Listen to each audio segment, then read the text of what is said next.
அப்புறம் advance epidemiology இது வந்து எவிடன்ஸ் பேஸ்ட் மெடிசன் அதாவது லாஸ்ட் இங்க இல்லையா. ஸோ இந்த ஃப்ளோல இருக்கிறது இங்க வந்து ரெண்டா பிரச்சனை இல்லையா. அப்போ ஒன்று வந்து சிஸ்டமேட்டிக், இன்னொன்று மெட்டாலிசிஸ். சிஸ்டமேட்டிக் அப்படின்றது வந்து அது ஜஸ்ட் ரிசல்ட் மட்டும் பார்க்கும். ரிசல்ட் வந்து என்ன இருக்கு, ஸோ இந்த ரிஸ்க் ஃபேக்டர் இந்த இன்டர்வென்ஷன் இருக்கிறதுனால இந்த டிசீஸ்க்கு effect of an intervention or risk factor on outcome. Outcome அப்படின்றது வந்து இந்த டிசீஸ்.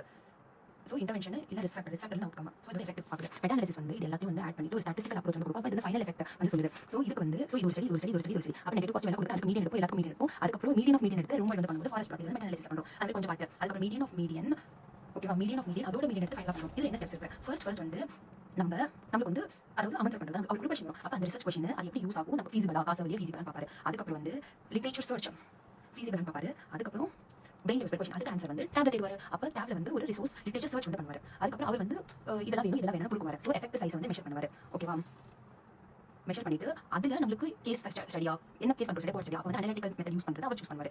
ஸோ இதுல வந்து அவர் வந்து எஃபெக்ட் சைஸ் வந்து கேட்பாரு. அதுக்கப்புறம் டேபுக்கு இந்த மொழி வந்து அனலிட்டிக் மெத்தட் யூஸ் பண்ணுவார். அதுக்கப்புறம் வேற வெப்சைட்ல போயிட்டு அப்ளை பண்ணுவார் சாஃப்ட்வேர். அதுக்கப்புறம் அந்த சாஃப்ட்வேர்ல போட்டு பிறகு அங்கே கோடிங் தயாரிச்சு எஃபெக்ட் சைஸ் பண்ணிட்டு அதை அனலைஸ் பண்ணிட்டு ரிசல்ட்ஸ் வந்து ரிலீஸ் பண்ணுவாங்க. கான்செப்ட் பப்ளிக் இதுல வந்து சில பப்ளிகேஷன்ஸ் வந்து பாசிட்டிவ் நெகட்டிவ் பர்டிகுலர் பாசிட்டிவ் மட்டும் தான் பப்ளிஷ் பண்ணுவாங்க. அதுக்கு வந்து ஃபண்டட் பிளாட் வந்து பண்ணுவாங்க. ஓகேவா, எக்ஸ் ஆக்சிஸ் ஒய் ஆக்சிஸ் இது ரொம்ப இம்பார்ட்டன்ட் கிடையாது. பட் இங்க கேப் இருக்கு. ஸோ இந்த ரிசல்ட்ஸ் வந்து இங்க வந்து பேலன்ஸ் இருக்குன்னு அர்த்தம். எவிடன்ஸ் அப்படின்னு பார்க்கும்போது மெட்டா அனாலிசிஸ் வந்து எல்லாத்தோட டாப். ஸோ நம்ம படிச்சுட்டு வந்து பேக்ல ஃப்ரண்ட் போகணும். அதுக்கப்புறம் வரது வந்து ரேண்டமைஸ்ட், அதுக்கப்புறம் கோஹார்ட் கேஸ் கண்ட்ரோல், அதுக்கப்புறம் தான் சீரிஸ், அதுக்கப்புறம் editor interpretation of experimental designs. இது ரொம்ப ஈஸி, பார்க்கறதுக்கு வந்து கஷ்டமா இருக்கும். நல்லா ட்ரிச் பண்ணுறது ரொம்ப easy. Protocol analysis intention to treat. So இப்போ வந்து எங்கள் பேட்ச்மேட்ஸ் இருக்காங்கன்னு வச்சுக்கோங்க. இப்போ என் கிளாஸ் ரூமில் வந்து 100 பேர் 200 பேர் நான் வச்சுக்க 100 பேர் 100 பேர். ஸோ இவங்களுக்கு மெடிக்கல் ட்ரீட்மெண்ட் கொடுக்கும், இவங்களுக்கு வந்து சர்ஜரி கொடுக்கும் ஃபிக்ஸ் பண்ணிட்டேன். இப்போ ரேண்டமைசேஷன் வச்சு அலோகேட் பண்ணிட்டேன். ஆனால் இவங்க ரேண்டமே இல்லாமல் விஷயத்தை வந்து நான் வந்து இவங்க தான் உட்காருவேன் அப்படின்னு சொல்லிட்டு எடுக்கணும். அது வந்து அதுக்கப்புறம் வந்து அது ப்ளஸ் மைனஸ் பண்ணி கால்குலேட் பண்ணிட்டு காம்ப்ளிகேஷன் எவ்வளோ பேஷண்ட் வந்திருக்கு. அப்போ எக்ஸாம்பிள் கியூர்ட் அப்படின்னு பார்க்கும்போது காம்ப்ளிகேஷன் வந்து அப்போ வரவங்க போகிறவங்க எல்லாத்தையும் ஆட் பண்ணி கன்சர்ன் பண்ணி பண்ணுறது வந்து பர் ப்ரோட்டோகால். ஓகேவா, 400 பேர் தான் எடுத்தேன். எவ்வளோ வந்தாங்களோ போனாங்களோ 400 பேர் தான் எடுத்துருக்கேன். அப்போ இங்கே போனவன்ல இங்கே காம்ப்ளிகேஷன் வந்திருக்கேன். அவன் பேர் நமக்கு தெரியும். அவன் போனவனே காம்ப்ளிகேஷன் அவனே நான் வந்து இங்கே ஆட் பண்ண போகிறேன். அதில் வந்து எந்த ரேண்டமைசேஷனோட ரூல் வந்து மீறாங்க. ஸோ அப்போ இது அக்கௌண்டட் இருக்குது, இது அக்கௌண்டட் இல்லை.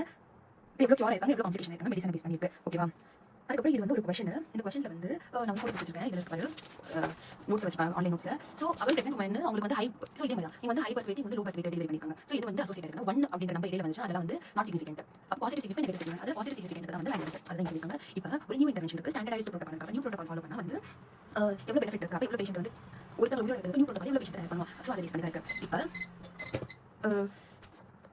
இப்போ cured not event expect. So எப்பவுமே வந்து டிசீஸ் நாட் டிசிஸ்ட் அப்படிதானே. அப்போ disease not diseased experimental group control group. இப்போ கண்ட்ரோல் குரூப் அப்படின்னு பார்க்கும்போது அதான் ஸ்டாண்டர்ட் ட்ரீட்மெண்ட் எடுத்துருக்காங்க அவங்க. அது டி அதில் டோட்டல் வந்து divided by y total patient cure ஆனவங்க நாட் கியூர் ஆனவங்க அதாவது failure rates.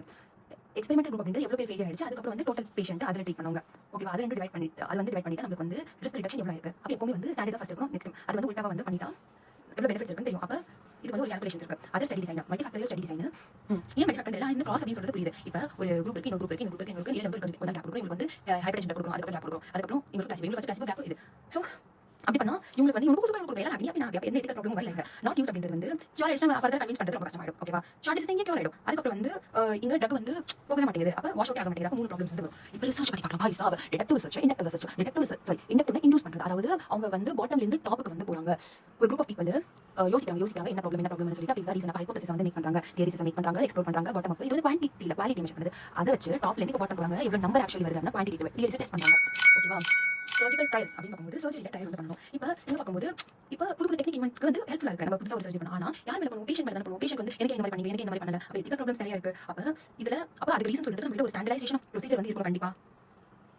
Biological individual variation. அப்போ ஒருத்தருக்கு வந்து இவனுக்கு நல்லாவே ஒர்க் ஆகும், இவனுக்கு ஒர்க் ஆகாது. ஓகேவா, சில பேர் டைமிங் டிஃபரன்ஸ் நர்வ் ஆர்ட் இல்லை டிஃபரெண்டாக இருக்கும். சில பேஷண்ட் வந்து கோமாபிலிட்டிஸ் இருக்கலாம். இதெல்லாம் problem. Next case control. Wow, ரொம்ப டிஃபிகல்ட் இன்டர்வென்ஷன் இன்வெஸ்டிகேஷன்ஸ் வந்து பண்ண இருக்கிற கண்டிஷன்ஸ்ல அவ்வளோ காசு வந்து கொடுக்க முடியாது. அப்போ வந்து கேஸ் கோஹார்ட் வந்து போயிட்டு இருக்கும். அப்போ ஒரு கோஹார்ட்ல இன்சிடென்ட்ஸ் வந்து ஒரு டிசீஸ் வந்து அப்போ இவனை வந்து கேஸ் வச்சு மற்ற இருக்கிற 99 பேர் வந்து கண்ட்ரோல் வச்சுக்கணும். ரெண்டு வருது கேஸ் கண்ட்ரோல் பண்ணிட்டு இருந்தால் நம்மளோட பெர்ஃபெக்ஷனிசம் வந்து அதிகமாக இருக்கு. அப்போ டைம் பேஸ் பண்ணி அவன் ட்ரெண்ட் வந்து நோட் பண்ணிக்கலாம். ஆர்ட்ஸ் ரேஷியோ இது நார்மலாக வந்து கோஹார்ட் பண்ணிக்கலாம். ஆர்ட்ஸ் ரேஷியோ எக்ஸ்ட்ரா வந்து பண்ணிக்கலாம். அது கொஞ்சம் காம்ப்ளெக்ஸான ஸ்டடியாக இருக்கு. ஓகே, அப்போ ஒரு ட்ரக் வந்து இப்போ சுப்பீரியாரிட்டி நான் இன்ஃபீரியாரிட்டி அண்ட் ஈக்குவாலிட்டி. அப்போ ஒரு ட்ரக் இன்னொரு ட்ரக் வந்து ஈக்குவல். அப்போ இது வந்து டெல்டா வந்து பார்க்கணும். டெல்டா வந்து எஃபெக்ட் நெகட்டிவ் எவ்வளோ எஃபெக்ட் பாசிட்டிவ் எவ்வளோ எஃபெக்ட் இதுக்கு இடையில தான் எஃபெக்ட் அப்படின்னு சொல்றோம்.